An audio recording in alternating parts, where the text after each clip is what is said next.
এবং মেয়েরা সমাজ যেভাবে চলছে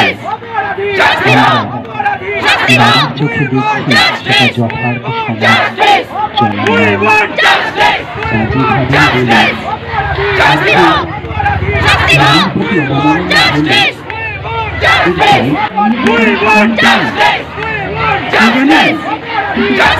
শিক্ষা দিতে পারি না যথার্থ মানুষ করতে পারিনি পথে দাঁড়াতে হতো না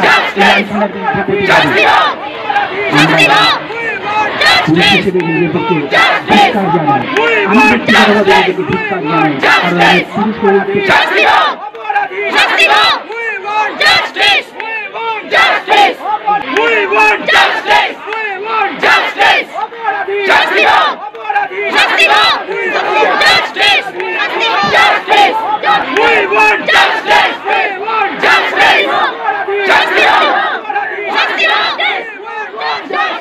হসপিটালে ডাক্তারের সুরক্ষা নেই যারা আমাদের চিকিৎসা করছে এবং অবিরত মানুষের সেবা করে চলেছে।